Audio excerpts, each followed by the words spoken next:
Welcome to Chillin' 101. We hope this video helps. You start by cutting power at the breaker or switch. That prevents shocks and protects the LED driver. Once done, confirm with a non-contact tester at the socket. You should wear gloves to avoid fingerprints and use a stable ladder. Safety first. Make sure you have the correct bulb base and wattage. Mismatches can damage the fixture.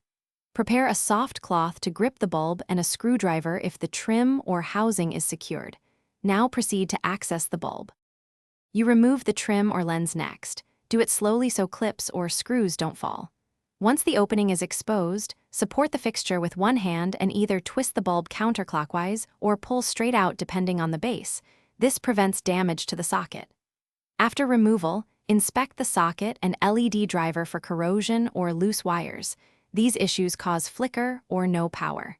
If you see damage, make a note to replace the component. Before installing, you install the new LED by aligning the base and pushing or twisting until it seats firmly.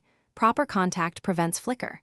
Reattach the trim or lens, secure screws, and then restore power at the breaker. Test the light and check dimmer compatibility. Many LEDs need an LED-rated dimmer. If it doesn't light, make sure connections are tight, inspect the driver output for correct voltage, and verify the bulb matches fixture specifications. If still faulty, replace the driver or consult. Thanks for watching.